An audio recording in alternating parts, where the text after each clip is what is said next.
안녕하세요. 여러분을 위한 휴식 시간 힐링 서당에 오신 것을 환영합니다. 저는 여러분의 멘탈을 지키는 사자도사입니다.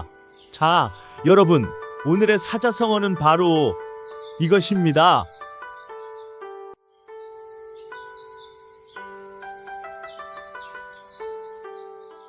천하가 갈갈이 찢겨 혼란이 극에 달했던 삼국시대 초기, 돗자리를 짜며 연명하던 유비는 원대한 꿈을 품었으나 의지할 곳 없는 처지였습니다. 그의 발걸음은 늘 무거웠고 현실의 벽은 가혹하기만 했습니다. 하지만 그에겐 목숨보다 소중한 도원결의 형제들이 곁에 있었습니다. 천하무적이라 불리는 관우와 호랑이 같은 용맹을 지닌 장비는 유비의 가장 든든한 방패이자 어떠한 풍파에도 흔들리지 않는 버팀목이 되었습니다. 한편 용중의 깊은 산속에는 세상을 등진 채 묵묵히 학문에만 몰두하는 젊은 천재가 있었습니다. 바로 와룡이라 불리던 제갈공명이었습니다. 그는 응거하며 때를 기다리는 비범한 용처럼 평화로운 일상을 보내고 있었죠. 유비는 어느 날 우연히 들른 주막에서 이 범상치 않은 선비에 대한 소문을 듣게 됩니다. 도탄에 빠진 세상을 구할 유일한 지혜가 그에게 있다는 사실을 직감한 유비의 가슴은 새로운 희망으로 뜨겁게 고동치기 시작했습니다. 유비는 망설임 없이 길을 떠났습니다. 살이 에이듯 차가운 겨울, 눈보라가 몰아치고 발을 들이기조차 힘든 험난한 산길이었지만 진정한 인재를 얻어 대업을 이루겠다는 그의 열정은 그 어떤 추위보다도 강력했습니다. 그러나 야속하게도 첫 번째 방문에서 제갈량은 자리를 비운 상태였습니다. 차가운 바람만이 감도는 굳게 닫힌 목문 앞에서 유비는 깊은 아쉬움을 뒤로한 채 눈 덮인 산길을 내려오며 쓸쓸히 발길을 돌려야만 했습니다. 봄 기운이 완연해진 어느 날 유비는 다시 산을 올랐습니다. 하지만 이번에도 제갈량은 집을 비우고 없었습니다. 천진난만한 어린 동자만이 그를 맞이할 뿐 천하를 얻기 위한 인연의 문은 좀처럼 쉽게 열리지 않았습니다. 3번이나 헛걸음을 하게 되자 성급한 장비가 결국 버럭 소리를 질렀습니다. 형님, 대체 저 시골 뜨기가 누구라고 이 고생입니까? 그냥 포기하시죠. 하지만 유비는 인내심을 갖고 그런 장비를 조용히 타이르며 달랬습니다.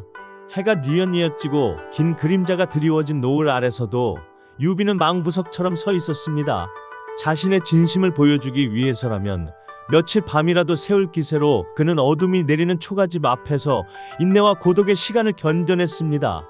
드디어 3번째 방문의 날이 밝았습니다. 유비는 정성껏 의관을 정제하고 가장 경건한 마음으로 다시 초가집을 향했습니다.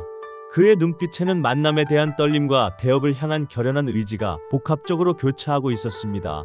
마침내 도착한 초가집 안, 제갈량은 세상 모르고 평온하게 낮잠에 빠져 있었습니다. 방 안에는 은은한 향나무 냄새와 함께 범접할 수 없는 지혜로운 기운이 가득 감돌아 보는 이로 하여금 절로 고개를 숙이게 만들었습니다. 유비는 그가 잠에서 깰 때까지 문 밖에서 정중히 무릎을 꿇고 기다렸습니다.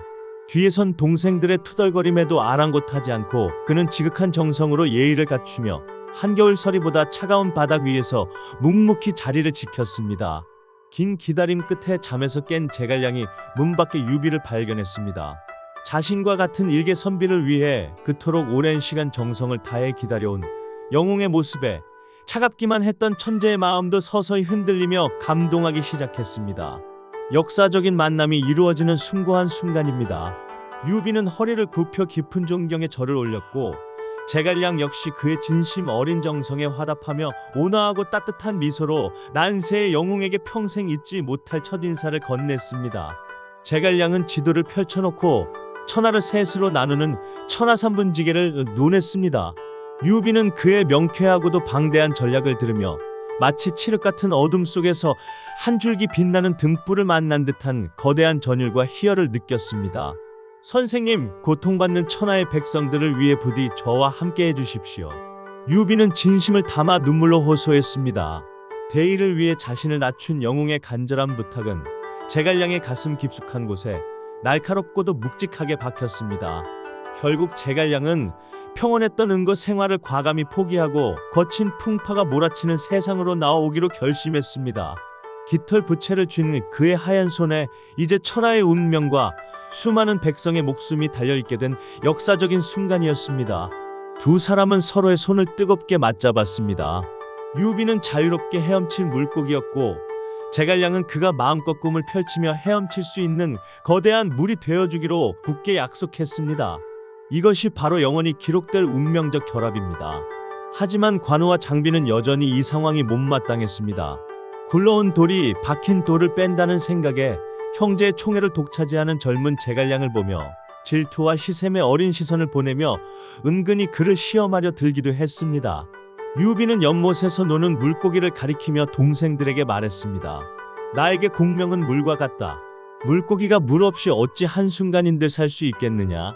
이것이 바로 수어지교라는 위대한 고사성어가 탄생하게 된 배경입니다. 제갈량은 현장에 합류하자마자 자신의 능력을 증명해 보였습니다.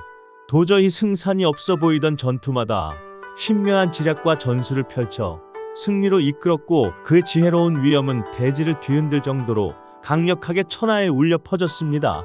승전보가 들려올 때마다 유비는 제갈량에게 가장 먼저 달려가 깊은 감사를 전했습니다. 두 사람 사이의 신뢰는 단순히 군신 관계를 넘어 시간이 흐를수록 강철보다 더 단단하고 견고해졌으며 서로를 향한 믿음은 끝이 없었습니다. 두 사람은 손을 맞잡고 전쟁의 상처로 파괴된 마을들을 하나씩 재건해 나갔습니다. 고통받던 백성들은 다시 평화로운 웃음을 되찾았고, 영웅과 지략가의 완벽한 화합은 도탄에 빠진 세상을 치유하는 가장 강력한 힘이 되었습니다. 고요하고 깊은 밤하늘에 뜬 밝은 달을 보며 두 사람은 미래를 향한 약속을 나누었습니다. 단순히 권력을 탐하는 것이 아니라 진정한 평화와 정의가 강물처럼 흐르는 세상을 만들기 위해 함께 걷는 도반의 길을 재확인했습니다. 물과 물고기의 만남은 이제 위대한 역사가 되었습니다. 서로가 없으면 존재할 수 없는 필연적인 인연.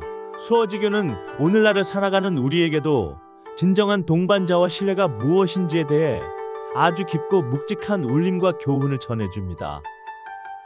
지금까지 힐링 서당이었습니다. 구독과 좋아요 누르면 복이 많이 온답니다. 다음 시간에 만나요. 감사합니다.